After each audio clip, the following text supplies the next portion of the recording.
na dapat din na nakapagbigay ng maraming trabaho sa bayan ng Santa Cruz ay hinarang yan ng aking mga kalaban tulad ng pagpapagawa ng munisipyo na maging 100 taon. Yan ay nabibinuin din.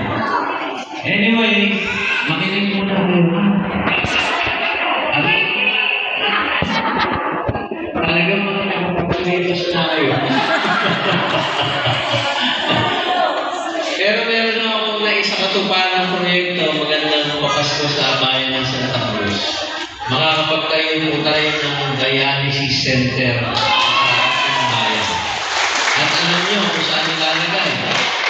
Sana ilalagay ko sa property ng munisipyo, pero dadaan pa ng sanggunian, ang hirap, magulo. Kaya i-donate na lang namin yung aming property sa Regidor, yung 400 square meters doon po itatayo yung dialysis center. Ang Santa Cruz pala ay meron mahigit 300 dinadialysis. Kaya kayo, huwag kayong kakain ng masyadong maaalat at iinom ng alak masyado dahil baka makita mo kayo doon sa dialysis center. Anyway, ito naman po yung ang dami po humihingi ng tulong sa atin sa dialysis. Sa parang ladies pa yung mga dinadialysis. Ilan? Dalawa lang. Pero hindi siguro na-report lahat. Alam nyo, kinuha ko sa record ng hospital, may 4 na lang ang ating dialysis patients sa Santa Cruz. So, hindi na i-report lahat. So, kinukuha namin sa hospital. At ito ay walang bayad. Libre po yan. Kaya, pero kahit walang bayad, okay pa.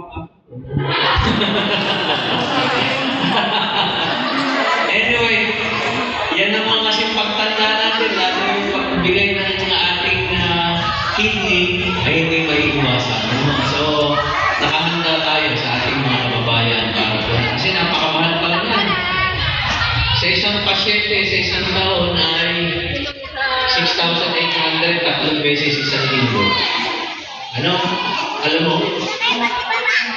Ganun. Sa 6,800 isang beses, 3 beses isang linggo. So, 20,800 pala yan, isang linggo times 50, 1,000,000 ng isang pasyente. Ano? Anyway, yung po inayos ko sa PhilHealth. So, magkakaroon po tayo ng libre dialysis center. Siguro mga Marso, mabubuksan na yan dyan sa Regidor. Malapit lang sa inyo. Pero okay po dito. Anyway, so, nakapunta na ba yung ibang kasamahan mo rito? Inimbita mo lahat. Ako, hindi niya inimbita. Hindi mo ako sinabihan na ako.